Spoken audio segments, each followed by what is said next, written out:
নমস্কার বন্ধুরা, Chinese voice আপনাদের সকলকে জানাই সুস্বাগতম। কিছুদিন আগে আমি গিয়েছিলাম টাকিতে, আর এটা হলো টাকির ত্রিশক্তি মন্দির। অনেকে এটা কুলেশ্বরী মন্দির বলে জানেন, কিন্তু এটা কুলেশ্বরী মন্দির নয়, এটা হচ্ছে ত্রিশক্তি মন্দির। এখানে মায়ের 3টি রূপ রয়েছে। তো আমরা এখানকার যিনি পুরোহিত মশাই রয়েছেন তার সঙ্গে কথা বলেছিলাম। চলুন এখানকার ইতিহাস সম্পর্কে তার থেকে কিছু কথা শুনে নেওয়া যাক।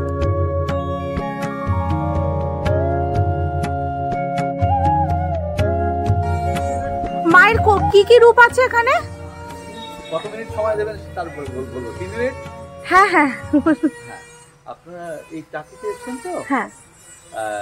তার আগে একটা কথা, প্রচলিত একটা কথা বলে নিই যে সাতক্ষীরার মাটি, গোবরডাঙ্গার হাতি, টাকির লাঠি বিখ্যাত। সাতক্ষীরা মানে হচ্ছে এই নদীর ওপারেই বাংলাদেশ। সেই সাতক্ষীরার মাটি খুব উর্বর, এখনো পর্যন্ত যা লাগানো হয় খুব সুন্দর ফসল দেয় সাতক্ষীরার মাটি। গোবরডাঙ্গার জমিদারের হাতি বিখ্যাত ছিল। আর এখানে জমিদার নয়, জমিদার গোষ্ঠী ছিল। একক কোনো জমিদার পরিবার নয়। এখানে ঘোষ বাড়ি আছে, রায়চৌধুরী বাড়ি আছে, ওদিকে পুবের বাড়ি আছে, অনেক জমিদার ছিলেন এখানে। এটা জমিদার গোষ্ঠীর জায়গা। এদের এস্টেট গুলো দূরে থাকতো, কিন্তু এরা ঐক্যবদ্ধভাবে থাকতো, লাঠিয়াল পুষতো ডাকাত আক্রমণ প্রতিহত করবার জন্য। এদেরই প্রতিষ্ঠিত একটি কালী মন্দির আছে, 400 বছরের পুরনো কালী মন্দির। ও পাশে রয়েছে, আপনাদের প্যাকেজেই থাকবে, তার নাম হচ্ছে কুলেশ্বরী কালী। এমনি সচরাচর যে মা, সেই মায়ের চেয়ে একটু ভিন্ন রূপ। যেমন ধরুন এই শিবের মাথাটা এদিকে হওয়া উচিত, ওখানে ওই মন্দিরে কিন্তু ঠিক সেরকম ভাবেই রয়েছে। ওখানেই সাধন ভজন করতেন সর্বানন্দ গিরি মহারাজ, আমাদের ভালোবাসার সোনা ঠাকুর। ওইখানে লোক সমাগমের জন্য ভজনে বিঘ্ন হতো, স্বাভাবিক। সেই জন্য পার্সোনালি এটাকে করেছিলেন, এবং ওই কুলেশ্বরী মায়ের প্রতিরূপকে মাঝখানে রেখে আর দুপাশে দুজনকে বসিয়েছেন। আচ্ছা, এই পাশে আপনার বাঁ পাশে নীল মতন দেখতে পাচ্ছেন, উনি হচ্ছেন নীল সরস্বতী বা ভদ্রকালী। আচ্ছা, ভেদিক এই যে বৈদিক যুগে তো সরস্বতী আর বিদ্যা দেবী ছিলেন না, তখন এই ভদ্রকালী ছিলেন বিদ্যা দেবী। সরস্বতী নমো নিত্যম ভদ্রকালী নমো নমঃ। বাচ্চারা পড়াশোনা করছে না, চঞ্চলতা প্রকাশ করছে, নীল সরস্বতী বা ভদ্রকালীর পুজো করা হয়। তা ইনাকেই তন্ত্রে, বৌদ্ধ তন্ত্রে বলা হচ্ছে তারা, কালী তারা। আর ইনি হচ্ছেন তন্ত্রশাস্ত্রের মোস্ট পাওয়ারফুল দেবী। Without her permission nobody can enter into the তন্ত্র। হ্যাঁ, ওনার পারমিশন নিয়ে তন্ত্রে প্রবেশ করতে হবে। উনি হচ্ছেন মা বগলা, কেউ বগলা মুখী বলেন, কেউ বগলা সুন্দরী বলেন। এই দুজন দেখুন আপনার দিকে তাকিয়ে আছেন, কিন্তু ওনার দৃষ্টিটা তীর্যক, বাঁকা, কারণ কি ওই পাওয়ারটা আমরা নিতে পারবো না।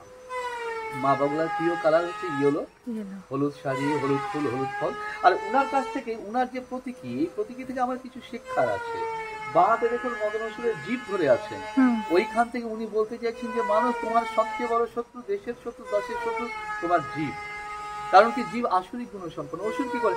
লোকের ক্ষতি করে। কিন্তু জীব লোকের ক্ষতি করবে, তোমারও ক্ষতি করতে পারে। ডাক্তার বলছেন এটা খেও না, ওটা খেও না, সেটা খেও না। জীব বলছে যে তুমি আগে ওটা খাও, তুমি তো শেষ হও। আবার স্লিপ অফ টাং, একটা ওয়ার্ড আমি কাউকে এমন ভাবে থ্রো করলাম, সেটা কাউকে হার্ট করলে এমন সারা জীবন কথা বলে না, মুখ দেখলো না। আবার কি, জীব আমাকে এতটা প্রলুব্ধ করলো, আমি চুরি ডাকাতি বা খুন পর্যন্ত করতে বাধ্য হলাম। দেশে দেশে যে আগ্রাসী সাম্রাজ্যবাদ, এর উৎস কিন্তু লালসা। লালসার উৎস আবার কি? জীব। সো কন্ট্রোল ইউর টাং, তোমার জীবটাকে তুমি সংযত করো। মা বলছেন তাহলে তুমি আমার দরজায় এসো, তোমার প্রেয়ার কি হবে? স্বামী অসত জীব ভাই, হে দেবী তুমি আমার জীব ভাই বলছো।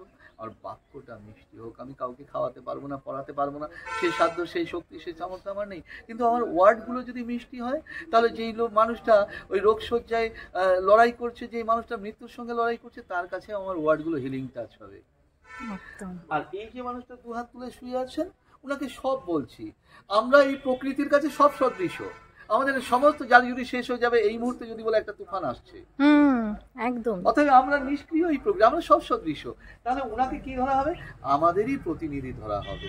আমি হতে পারি ওটা, আপনিও হতে পারেন, আমরা সবাই হতে পারি। হে দেবী, তুমি তো প্রকৃতি, তুমি তো সর্বশক্তিময়ী, তোমার সঙ্গে আমি চ্যালেঞ্জ নিয়ে পারবো না। So we surrender, we have to surrender unto the lotus feet of goddess Bagala. হ্যাঁ, আপনি আমার চালিকা শক্তি, আপনি আমাকে যেভাবে না চালিয়ে নিয়ে চলবেন, আমি সেভাবে চলবো। মা বগলা একটা মস্ত বড় গুণ আছে না, এটা আপনি বিশ্বাস করলে আছে। ওনার কাছে কিছু যদি জানানো যায় অন্তর থেকে, শুনে। আচ্ছা, নেক্সট ইয়ার আপনাকে থ্যাংক ইউ বলতে আসতেই হবে। এত সুন্দর কথা শুনেন। ঠিক আছে, অসংখ্য ধন্যবাদ, অসংখ্য ধন্যবাদ দাদা। আমি এসছি বনগাঁ থেকে। বনগাঁ মানে বনগাঁ একটু আগে চাঁদপাড়া, জায়গাটার নাম চাঁদপাড়া, ঢাকুরিয়া। চাঁদপাড়ার ঢাকুরিয়া। হ্যাঁ হ্যাঁ, ঢাকুরিয়াটা ও আচ্ছা আচ্ছা, সেখানে দিকে তাই নয়, না না না, স্টেশনের থেকে মোটামুটি কাছেই আছে।